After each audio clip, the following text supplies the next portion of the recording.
The views and opinions of the hosts and guests are their own and do not necessarily reflect the views of the management and staff of Guardian Radio.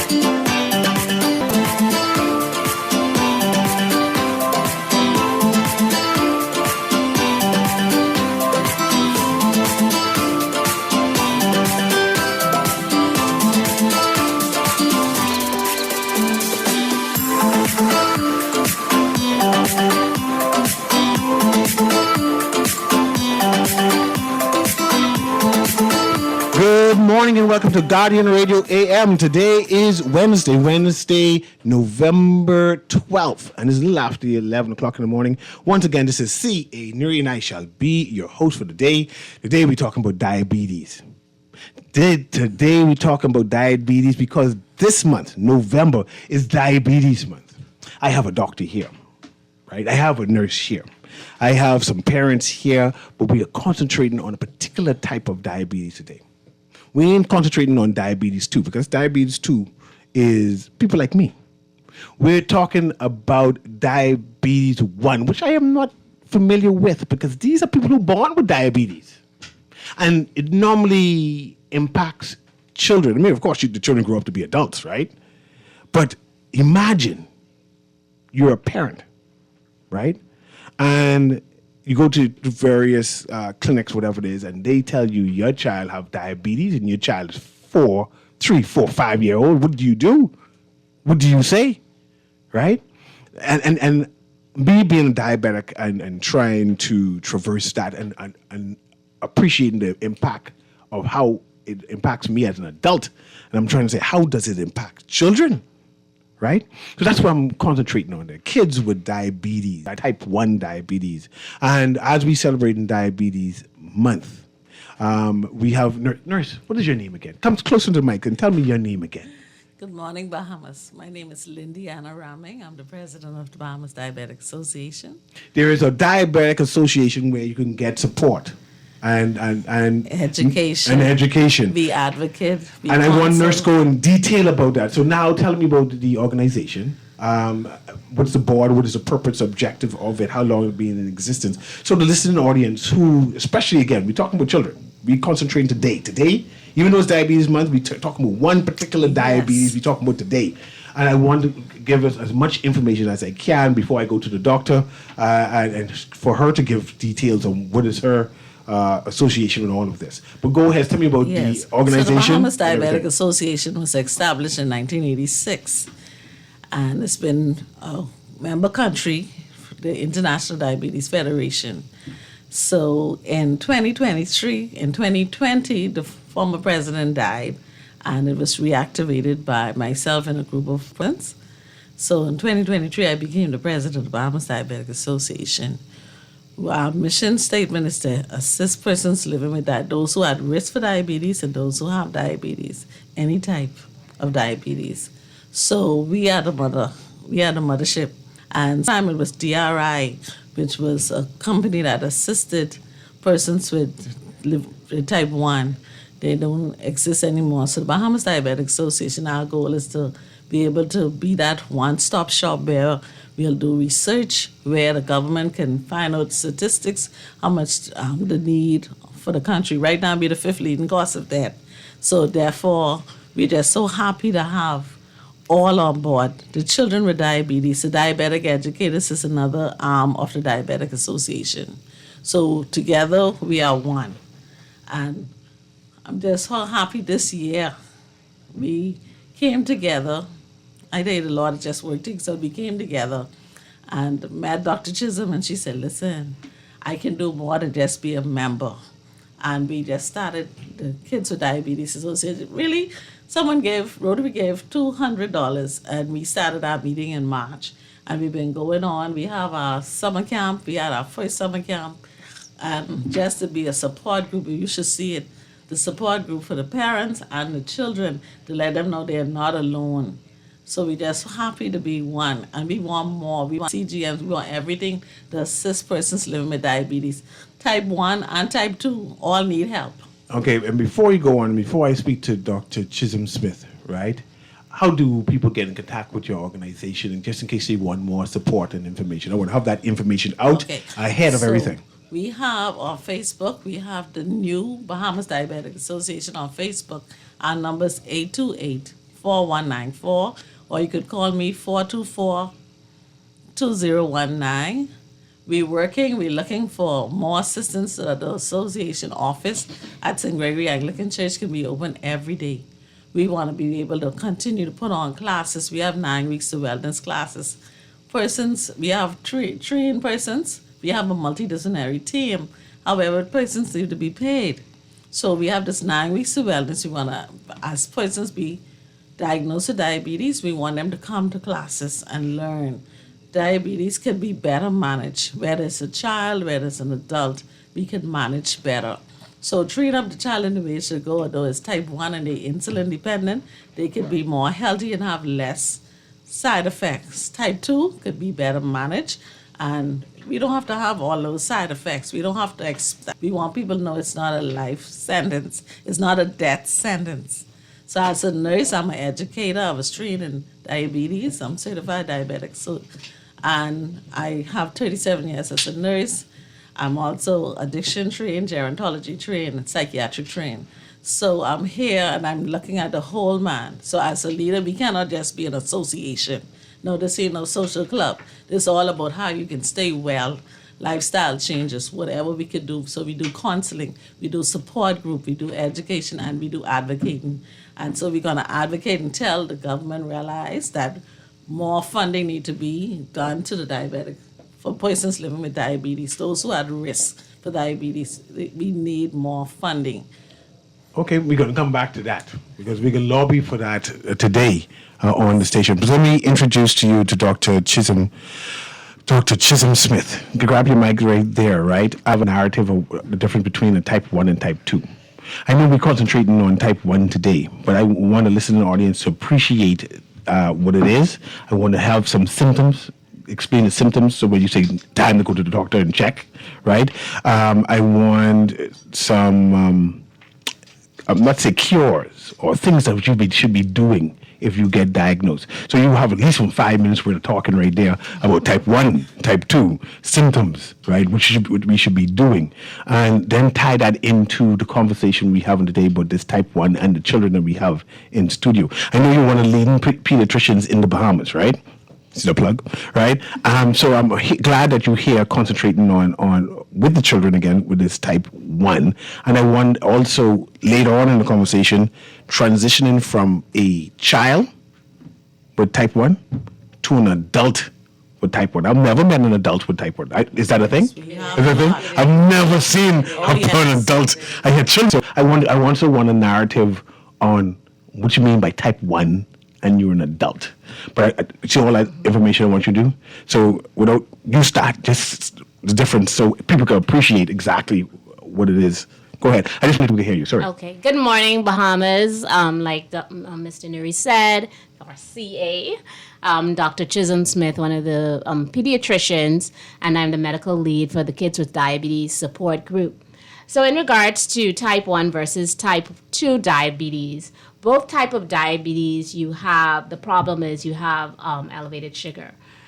However, with type 1, the problem is with your production of the insulin. So what happens is your own immune system, which is supposed to be responsible for fighting infections like bacteria and viruses, and fighting bacteria and virus, it turns against its own self and actually destroys the pancreas. The pancreas is the part of the body that's responsible for making the insulin. So the kids with type 1, they are no longer able to produce insulin, and therefore they have a lifelong dependency on insulin. They have to take the injections in order to survive. Now with type 2, the difference is that it's usually related to lifestyle, your lifestyle. in that a long period of time of taking excess carbohydrates, excess sugar and fat, obesity, that type of thing will cause the insulin in the body or your body to become resistant to the insulin that you're making. So type 2s are able to produce insulin, but the body no longer responds to it as well. And type 2 is more so managed with lifestyle changes in addition to oral tablets or tablets taken by mouth. However, there are some type 2s who are also insulin dependent as well, because if it gets to the point where the tablets are no longer working, then they also have to take additional insulin as well. So the big difference with type 1 is that it's nothing that the child would have done that cannot be prevented. And that's important for parents and children to understand, because sometimes they think, oh, what did I do wrong? Did I give them too much candy? Did I do something during my pregnancy that caused this? It's nothing that really could have been done to prevent this. Whereas with type 2, in most cases, it's preventable based on, not all cases, not all type 2s are preventable, but in most cases, it's preventable based on lifestyle changes. Let's talk with science. Okay. So science. So you may notice some changes in your child. For instance, a child who was initially potty trained and didn't wet their bed, you may see all of a sudden they start wetting the bed or having to go to the bathroom more often than usual. They're very thirsty, just thirsty all the time, hungry all the time, and eating like crazy. And even though they're eating like crazy, they're still losing weight. So weight loss also is a sign of type 1 diabetes. So eating more, drinking more, peeing more, and also losing weight can be signs that that child may have type 1 diabetes. Okay. I just want to get that narrative because we have some parents in studio with their children, and their children have type 1 diabetes, right? I'm very protective of my child, right? So when I'm hearing your stories about diagnosis of type 1 diabetes and the care that you have to offer to your child, right? And care what you have to offer to your child, I become concerned saying, how are you managing? But I need to hear that narrative of what happened the first time you took your child to the clinic, the hospital, right? And then that diagnosis, the doctor telling you, your child have diabetes, right? Mm-hmm. And then one person want to have that story, and then the care, and how do you manage? So I'm going to start off with you. Now you can introduce yourself and then explain your journey with your child, okay. Right? Again, going to the signs that you saw and going to the hospital and they telling you. Good morning, Bahamas. My name is Raquel Sands. I'm the mother of Rodeo Sands. Speaking of signs, Dr. Chisholm, we had none. This is actually my second rodeo of my children. Rodeo is my youngest, he's 11. But I have a 25-year-old who also is a type 1 diabetic. My gosh. Yeah, she's 25. So she had it when she was 12. She was diagnosed at 12. And she had the signs. We weren't aware of the signs. The signs were a constant getting up in the morning and getting up throughout the night and urinating, mm-hmm. the constant thirst, the drastic weight loss. When we saw the drastic weight loss, as normal parents and as a mother, you're in the 6th grade, you're probably into boys, so we thought that was a part of it. But who really recognized the sign was her grandmother, who's a type 2 diabetic. She pricked her one night, and when she pricked her, the glucose was not reading on her monitor. Mm-hmm. So she then called us and she said, you need to take my granddaughter to the doctor. Mm-hmm. We took her. When we took her there, they took the blood and it was about 700 or 800. Immediately. 700 or 800? Immediately, we ran into the ambulance and ran to the emergency of the hospital. By the time she got there, she was completely pale. You're going in as an emergency? Yes. My first one. And they had to find her vein to try to insert insulin, or what is it called? Dr. Chisholm, Insulin. into her so that she could come to, because she had already gone into diabetic coma. Yeah. And so that was a scary moment for me. I scared listening to the story. As a parent, and that happening for the first time. For the second time happening, not knowing that I had another child with this. No signs. of No this child. signs with him. He had no signs because Rodeo is very active. He has a healthy eating. Because of my daughter, we eat healthy. But he's active. He didn't have any of the constant peeing. He didn't have the weight loss. And he plays baseball. He plays sports. And so he had no signs at all. If it was not for the school medical that the students have to do when they are transitioning, Thank God for the school medical. thank God for the school medical. Okay. When he was because he just graduated in June from grade 6 and Yeah. transitioning into grade 7 as a junior, he had to do a The full medical to go. medical Yes. for school. Had it not been for that medical, when we did that, we would have not known that Deo. You have a healthy child. Healthy child. Active. Active. Boy, throwing things down and lifting up and playing karate and things. Yes, doing all sorts of things. And his doctor, Dr. Pete, at the children's place, when we did the testing, she called me the following morning. She asked me, she said, did Rodeo have anything sweet to drink? I said, no, because he's going to 2 labs. We know not to Yeah, eat anything. yeah. He's on a fast. And she said, he found out in his urine, his sugar levels is at 500. Wow. Borderline. She said, Miss Ann. So she put a rush on the blood. When that came back, that was extremely borderline as well. So she contacted PMH, accident emergency, we thinking that we're just going in for a follow-up to see what's going on. Because he's like, I just started baseball camp. We just going to check this out and we going back to baseball camp. I'm like, no. So we waited there all morning and for the doctors to come and let us know that Rodeo has type 1 juvenile diabetes. Let me speak back to Dr. Chisholm Smith again. Dr. Chisholm, grab your mic again. Now, Rodeo, healthy boy, athletic. He plays sports, baseball star, right? He did the annual checkups for the school they normally do because he's going in grade 7. How is it that you're able to say that he is a type 1 rather than a type 2? Because he's active, right? How is it that you're able to say that? Right. So, just statistically, when children are diagnosed with diabetes, over 90% of them are going to have type 1. Okay. Okay, that's number 1. Number 2, a child who is diagnosed with diabetes before puberty even has a higher chance of having type 1. It's very unusual to have type 2 diagnosed in a child before puberty. So when we do see type 2 in children, it's usually with obese adolescents. So based on his age and his pubertal status and just pure statistics, he would fit in the category of type 1.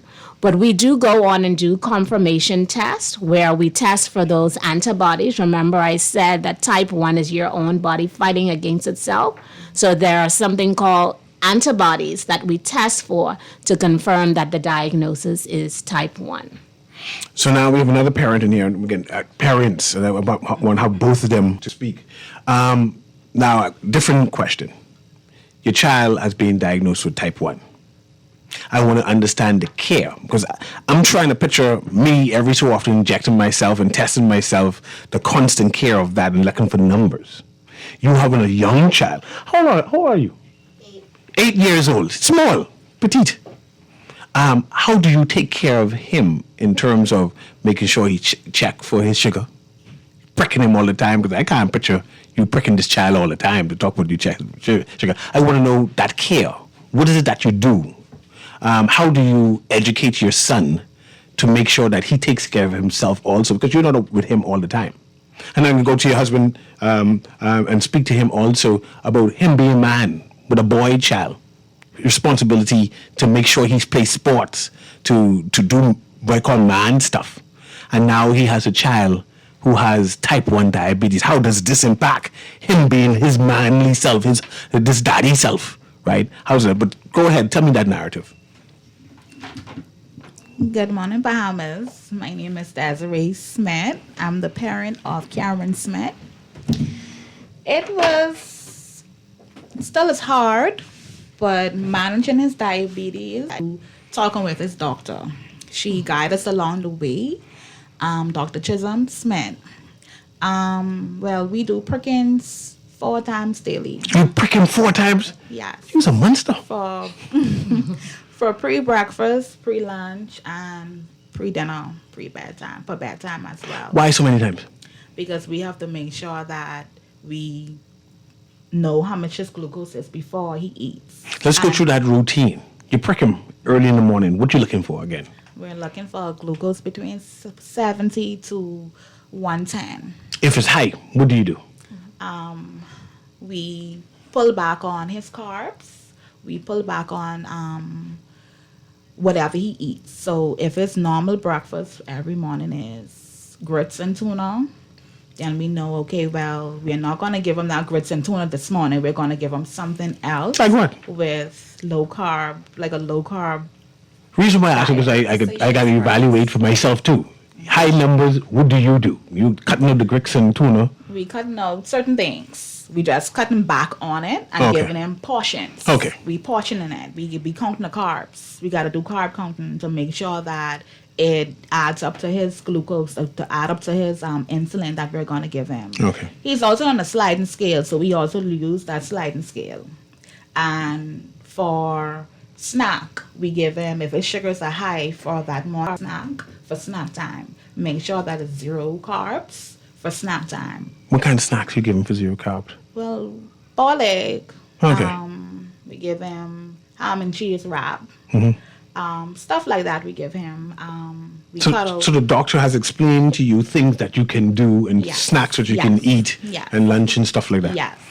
And lunchtime, we basically do the same thing. We give him his normal food for lunch, but we cut back on how much we give him. We count. We do the count. At least we do the carb counting all the time, but we check his sugar pre lunch, so we be able to give him a certain amount of insulin for pre lunch. We inject him a certain amount of insulin. So we try to do that, and we try to make sure that he has the food that he needs, and we try to manage his sugar the best as we could. We try to give him more veggies than anything, steamed veggies. We try to give him a lot of water, no juices, no sodas, no sweets. Yeah. We give him sweets, maybe a candy, maybe juice if his sugar is too low, if he drop low. So we give him that. So there are times that his sugar does drop low. Yes. And then you go and do the sugar. We'll be candy giving him the thing. sugar to bring back up his glucose. Let's talk to Daddy here. You have a perfect child, right? Then all of a sudden the doctor tell you he's a type 1.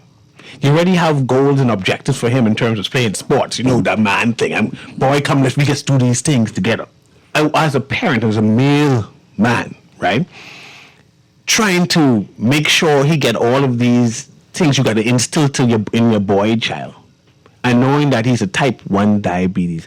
How do you manage that and have him play sports? Have him be active? Have him vulnerable?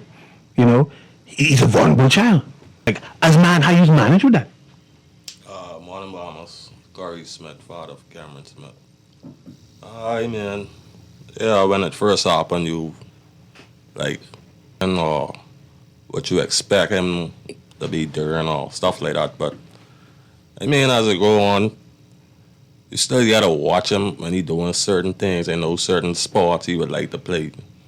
But still just have to, monitor him because you don't want nothing happen, him falling down, hurting himself or getting cuts or stuff. So, I mean, basically, I still just let him play sports now, but I guess it's be more vigilant. Why is he playing it? Let me go back to the doctor. You know, with type 2, you got to be watching your feet and getting cut and thing. Do type 1 people don't have to worry about those things? Right. So the complications that type 1s experience is similar to that of type 2. So even though the underlying resultant elevated sugar that occurs as a result, persistent elevated sugar that occurs as a result, ends up with the same complications. And the thing about with the type 1 diabetics, because they are diagnosed earlier in life, they actually get a head start on those complications as compared to their adult counterparts. So for a typical adult who may have developed type 2 in their 40s or 50s, their clock starts at that time. But these kids, their clocks are starting at age 4 and age 10, okay? And whatever age they have been diagnosed, okay? So 20 years post-diagnosis for them is 25 years old or 30 years old when they are supposed to be at the prime of their life, going to college, starting a young family and whatnot. So it's very, very important that, and that's what I explain to the parents all the time, even more so than the adults, these kids have to have excellent control because their clock is already ticking. Their clock in terms of developing the complications, the blindness, the kidney problems, the amputations. Blindness and kidney problems now, Right. because downstairs, one of the type 2 diabetes, he's born. He's talking about my medication rate right now. And he's blind in one eye because of diabetes. We have young kids here who, y'all are parents, y'all are concerned, right? I wear glasses, I take off my glasses, I can't see nothing, right? None of your kids wear glasses. Is that a constant concern that you have saying, boy, if my child get his foot cut and I have to worry about his kidneys and liver and so on? Like, I still want to talk to the mental thing about it. How do you, I don't even know what to question that. As a man watching your kids and your mental capacity and protecting your kids right now. But this is my question I'm going to ask Daddy again. You can't watch your child 24 hours a day. He got to go to school. What you do to prepare him at school when it's fun day and cake being served? Well, man, I'll sit down and have a talk with him. I let him know. You certain things like sweets you can't have. Nah. You can't tell a child he can't have no sweets. Not, I can take the sweets. If your sugar high, you can't have it. And he understands? He understands it because he checks his own sugar. His child is check his own sugar? Yes, he do. You gotta explain how he's check his own sugar? But introduce him. Let him tell me how he checks his sugar. Because I can't imagine, if I ain't checking my sugar, nice man, and he's 8 years old, right? How you get to convince him, teach him to check his sugar and know what the sugar means? Tell me about checking your sugar and what you're looking at. Tell him your name first. Good morning, Bahamas. My name is Cameron Smith. And how old are you, Cameron? 8 years old. And you check your sugar? Yes, sir. How you check your sugar? Well, the first thing I do when I check my sugar is I take my alcohol pad out, open it, then I take my needle and put it in the pen. My God. Then I twist it until a certain amount. Then I get my scripts and put it in my monitor. Then I prick my own self. Then I check it. What you checking for? I checking to see if my sugar high or How low. do you know what is high? High is really high. If you Like what number? 200. Oh Lord, 200 is high. Yeah, 200 is high. So you ever had a 200? Yes, sir. And what'd you do when you had a 200? I check my urine. And I keep doing it. If my urine high and it ketones in my blood, I just keep doing it and play till my sugar go low and I have no ketones. So you technically exercise until then you check yourself repeatedly until the numbers come down, and you inject yourself with what? You take insulin? That's all. Okay. Yeah. And you take insulin? That's all. Interesting. We have another child here too, who is a type 1 diabetes. Introduce yourself, and I see the phone. Call the Stone line. I want to know your experience. How do you know that your sugar is high? Good morning, Bahamas. My name is Rodeo Sands. I attend the Grade CH Reeves. Look at you bringing up CH Reeves. Go ahead. And I'm inside 7E. The way how I take my insulin, I take it through a pen. So I take off the needle that I already used, and I open up a next needle and I roll it on. And then when I open it, I get an alcohol swab, I either stick myself in my arms, my stomach, or my legs. And then when I wipe the spot, I wait for it to cool down, and then I stick and press down the button. Who teach you that? But who teach you that? My sister and my mother. Okay, your mom was whispering to you that you have a new way of checking for your glucose count. What is that new way you do? I use a GCM that's attached itself to my skin. On your arm. That's a new thing. I see a lot of. I thought you need insurance for that. You do. Oh, I see. Because I want one of them, and they tell me I need insurance for that. But then, so let's go. Because they need to be giving that to everybody. Go ahead. And I believe that the GCM is needed to be inside the Lobby. national insurance There you go. Talk it. Keep on talking. because it's an urge for like children. For me, when I used to stick myself, I got mad for when the blood didn't come out, or like I sticked in a place where the blood does not come out. And I go through all of that so I can imagine a child. But let's talk about this new thing, the patch thing you have on your arm. How does that work? It's an app on the phone, but it does not sponsor in the Bahamas. So you're gonna need a VPN of American country. Look at you. Keep on see? talking. I listening. And I actually did it all by myself on the App Store. Okay. Let's go talk to Mommy. I'm going to call her. Call her coming to you next. But Mommy, grab the mic. How much that cost? Sorry. How much that cost? I have not a clue how much this costs. How you get it? Blessed. You look blessed and highly favored, but I ain't helping the people who listening. I receive it. We were blessed to have Dr. Wentia Ford in our life, who was our sponsor for the monitoring system that Rodeo has. We met her through the baseball camp. She's Venti Ford, the Okay, baseball yes. player? Yes. This is his daughter. She's a Bahamian. She does not reside here. She lives in Edinburgh, Texas. And because of Rodeo being a part of her summer camp, she fell in love with him. And when she found out that he had diabetes, it was a great concern because she was once a peds doctor, but now I think she transitioned over to a practical a family medicine now, because she said the concern and the love that she had for children and not wanting them to see him go through that, she indicated that she will be a sponsor for us. These GCM or CM is at the cost about $200 and something each, and they are only for 15 days, so you change them every 2 weeks. $200 every 15 days. Yes. It's very costly, but it has helped Rodeo tremendously because he doesn't have to prick himself 4 times, 8, 10 times a day to check his glucose. Let's talk to the doctor This again. system does that for him. Let's talk to the doctor. I should talk to the nurse too. What do we need to do to get all the children to get one of these? Right. So Nurse, yes, because I need commentary on you too. Call, I see you know. Forgive me, but go ahead. So the big thing is cost, okay?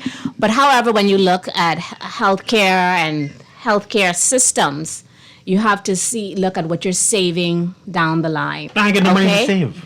I'm talking about the healthcare system. Okay. In terms of saving money. So these CGMs pretty much is standard of care in the United States now. So persons with type 1 diabetes in the United States pretty much don't prick anymore. Everyone's wearing a CGM. And they've done large studies that show that hospitalization secondary to complications of diabetes have decreased by over 50%. Can you imagine? We had a talk, our KWD had a talk by one of our pediatric endocrinologists in Miami, and she said she hardly ever sees DKA, that's hospitalization from diabetes complications, anymore due to CGMs being introduced. So one hospitalization, the cost of one hospitalization can buy hundreds of CGMs. Because most of the time when these kids are hospitalized secondary to DKA, they are in ICU. Okay, so they're on monitors for days, they're on infusions for days. And we're not even talking about days lost from work for the parents and days lost from school and all of these other things that you have to think about from an economic standpoint.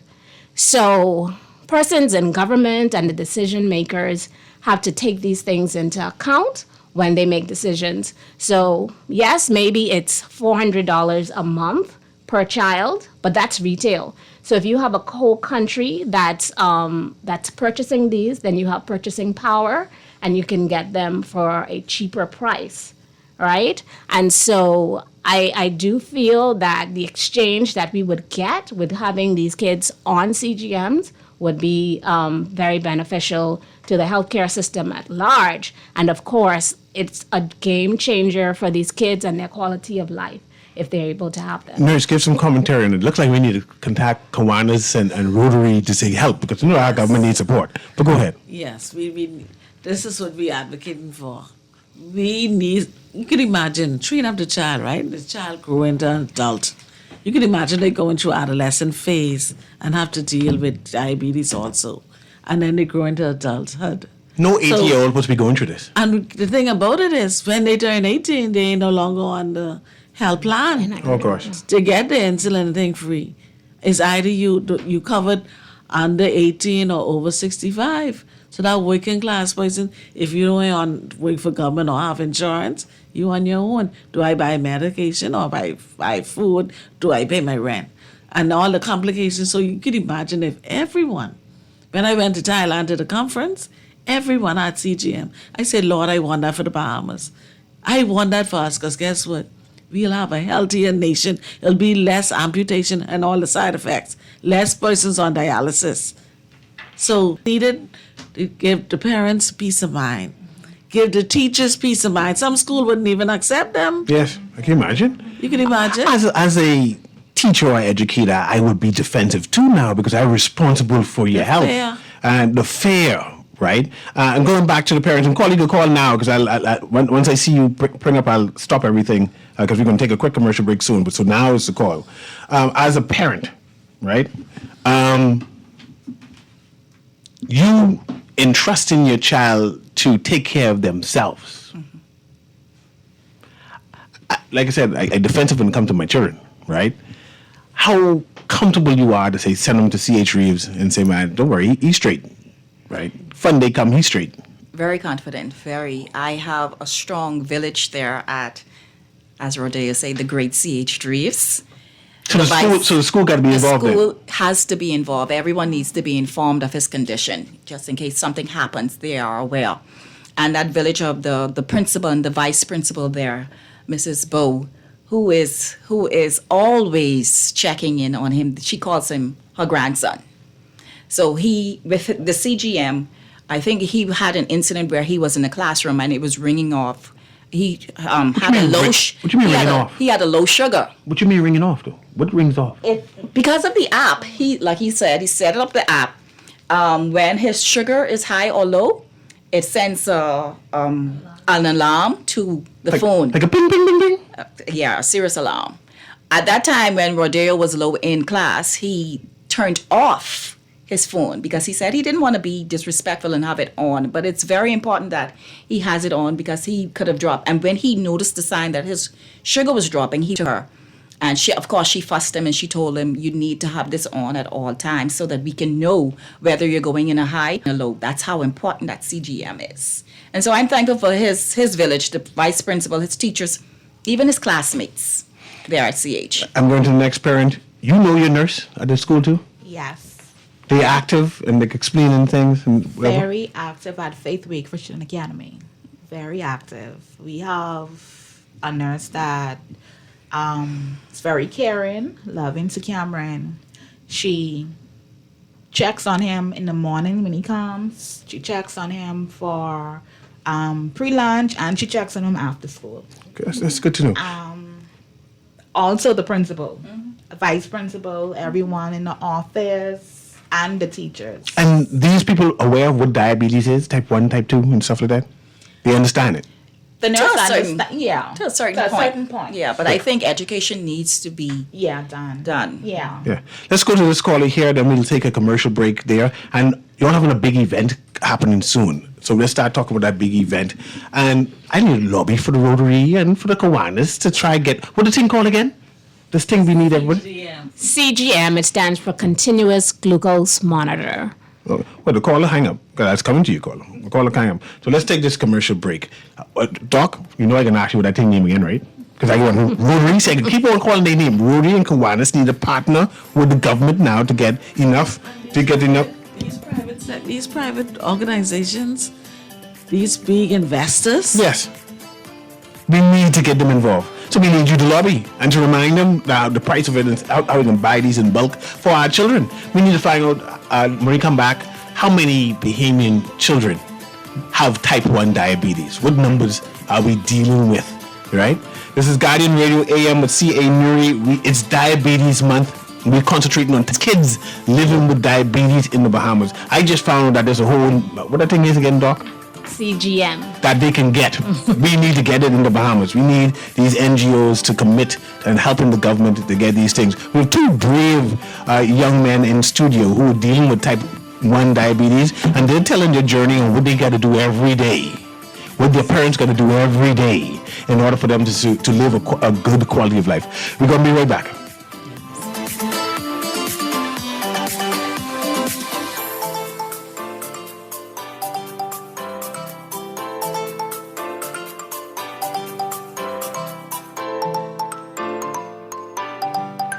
Just sign in and have a seat, please. They'll call you in for your x-ray shortly. That's why they call it a waiting room. You won't have that problem at 4th Terrace Diagnostic Center or Imaging at Grosvenor. We never schedule multiple appointments, so you'll be in and out in no time. And if your initial screening reveals a concern, our radiologist can conduct an alternative screening right then and there. Call 328-8157 to schedule an appointment at 4th Terrace Diagnostic Center or Imaging at Grosvenor today. Love the show? Want to give your support? Become a sponsor today. Call 302-2300 for our rates and packages. That's 302-2300. Become a sponsor on Guardian Radio 96.9 FM. Fresh news, smart talk, all day. Are you searching for something new? Something exciting? Your dream job in paradise? Well, look no further. Royal Beach Club Paradise Island is hiring. Join a dynamic group of passionate hospitality professionals, craft unforgettable moments, and thrive in a vibrant, welcoming atmosphere. Play your part in shaping the future of our air every day. Bring your energy, your passion, and your creativity to a workplace that's as dynamic and fun as you are. At Royal Beach Club Paradise Island, the opportunities don't just exist. They're limitless. So are you ready to find your perfect fit? Visit Royal Beach Club at paradiseisland.com/career today and step into a world of exciting possibilities. This is Guardian Radio 96.9 FM, streaming on GuardianTalkRadio.com and the Guardian Radio app, Nassau, Bahamas.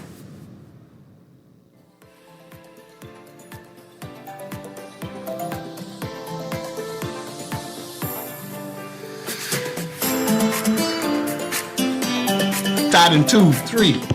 Good. Welcome back to Guardian Radio AM. I was talking to the nurse and I was talking to the doctor about my new ring that is giving all kind of information. And then Dr. Chisholm Smith saying, "You sure that real?" I said, "It's real. I didn't simple. It got to be real." It Ain't nothing like testing though. Can you imagine? Yes, I agree. Let's go to this caller and then we'll talk about your event and what's happening. Go ahead, caller. Guardian Radio AM. Oh, only two of you. I got to put on your hairpiece so you can hear the caller. Go ahead, caller. Yeah, hello. Hello, we live. Yeah, okay. Good morning to you and good morning to the guests. Mm-hmm. Now, my concern is why they don't have that, the one with sticking, I think it's sticking on your arm or whatever. Why is that got to be so expensive? Go ahead, Dr. Chisholm. Why it got to be so expensive? Big Pharma. Right, so Big Pharma, that's how we don't set the price. So these things are imported, and so we are really dependent on the companies that sell all these devices. So we don't set those prices, and we have no control over the prices. The best we can do is purchase them and sell them at cost, or have the government or other private agencies sponsor. But we ourselves, we don't have any control of the price. Yeah, I know you get. So what I really want to get at, why is it that the government do not try to see if they could get it here at at a reasonable price, because I think a lot of people will go for that. So this is why we're having these conversations now. So going forward, we have to sit at the table with NHI and NIB Drug Plan, Minister of Health, and all of these decision makers to make them aware of these things, and also to have a seat at the table when they put these medications and supplies for tender for the drug plan. So that's our hope, to be advocates going forward, to be advocates for the children. I hope I hope we could get that sorted, because they have two different brands with that. I watch it on TV. One can run for longer days and all. But it'll be great if we could get that coming at a reduced price, because that $400 a month is a lot of money. Thank you. Thanks very much. Thank you. Nurse, what's our numbers in terms of children living with type 2 diabetes? I think we have roughly 150. So we have not 150 only in Nassau and the behemoths. Family Islands too. Yeah? So 150 behemoths with type 1. So Children. So during our last MAB conference, NHI actually gave some on chronic non-communicable diseases in general, and one of the numbers that were mentioned were children under the age of 18 who have diabetes. And from what I remember, the number was about 130 to 150 living in country. We should be able to afford to give them this new thing. That's 150. Right. Yes. So the numbers themselves aren't that big, but the impact is very great. When we review our statistics, like when we do quarterly and biannual reviews of our statistics in terms of our hospital admissions, we saw that 25% of our ICU admissions were from diabetic ketoacidosis. I have two questions, because I just realized what time it is, because we got to promote the event. One, type 1 adults. I don't know any, so I want you to quickly comment on that and then stop and go straight to promoting. Okay, so there are definitely type 1 adults out there, because fortunately we give a good care to the kids. They live to be adults, and that is our goal, for them to live to be adults. And there are some adults who are diagnosed with type 1 after the age of 18 as well. So those would be the ones, adults living with type 1. But just to get into our events that we have planned, we're talking about how expensive these devices are and other supplies. We need funding in the Kids with Diabetes and the BDA. This Friday, we want all schools, all students participating in the Wear Blue Day, where each child wearing blue would sponsor $2, donate $2 to the Kids with Diabetes support group, and then the schools would donate the money raised to the Kids with Diabetes. So it's the kids with, you can go on the BDA's Facebook page to learn more. You can sign up your school so that your kids would be wearing blue that day, pay $2, and donate to the Kids with Diabetes support group. Also, the Rotary will be having, we keep mentioning Rotary. Rotary has been great to the BDA and the Kids with Diabetes, and they are having a health fair on November 22nd, where adults and children, the pediatric department at PMH will have a booth there assessing children and pretty much assessing them more for their risk of developing type 2. So we're doing their weight, their heights, their blood pressure. And also we have other private sponsors and booths that will be there checking adults, their blood sugar. And also we have restaurants that serve healthy food that will be there as well. So we want everybody there. And I heard Mr. C.A. Newry is going to be our DJ, our MC. Really? That's what I was told. Mr. C.A. Newry would be the MC. Which date is this again? November 22nd. Let's go there. Saturday, November 22nd. Okay. But I want to remind everybody, because we have 2 more minutes. Give me the dates, everything again, one more time. So No, you go ahead, speak, and then go back to the dates again. I remember when I stated that the app was not in reach of this region for the CGM. Okay. So I wanted, I'm a little bit concerned for if they do consider our recommendations for how the app is not in the region. That makes sense. We got to lobby for that too. And see, that's why you need a student. But go ahead. I want everyone to remind the date again. We also, on World Diabetes Day, November 14, Friday, November 14, we also having a free symposium at St. Gregory's Anglican Church, along with the kids going to be at Blue in school. So we're asking the adults to come. This year's theme is diabetes and well-being in the workplace. Okay. So it's free at St. Gregory Anglican Church from 9 a.m. to 2:30 p.m. We have speakers. We have Dr. Christine Parker Curling, an endocrinologist. We have Dr. Kay Christie, psychiatrist. We have Dr. Levad Roberts, and we have nutritionist Miss Camelda Barnes. Okay. And I appreciate it. Go ahead. And Dr. Chisholm will be speaking about KW, Kids with Diabetes. Give me the date again. It's November 14th, this Friday. World Diabetes Day. Please wear blue. We're going to blue up the place. Okay. We have T-shirts on sale for $15, no matter the sign, and we have pins, diabetes pins for $5. You have 30 seconds, Dr. Chisholm. So, yes, I just would like to encourage everybody to participate and also to sponsor the kids with diabetes. Everybody in the entire Bahamas should be wearing blue this Friday.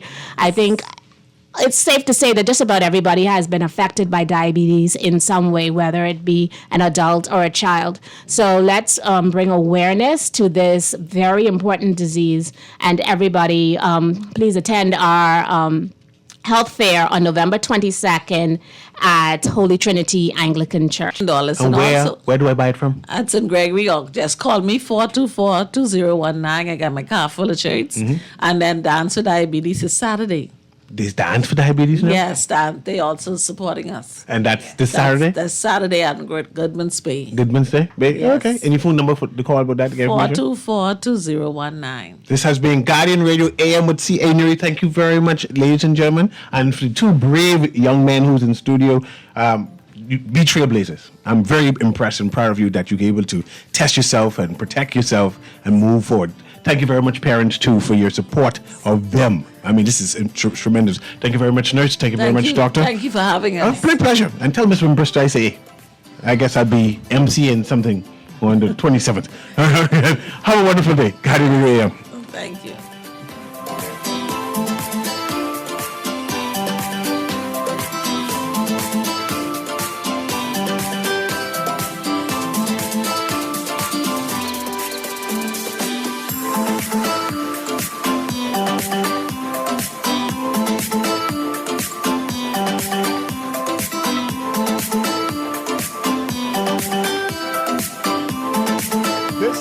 Guardian Radio 96.9 FM, streaming on GuardianTalkRadio.com and the Guardian Radio app, Nassau, Bahamas.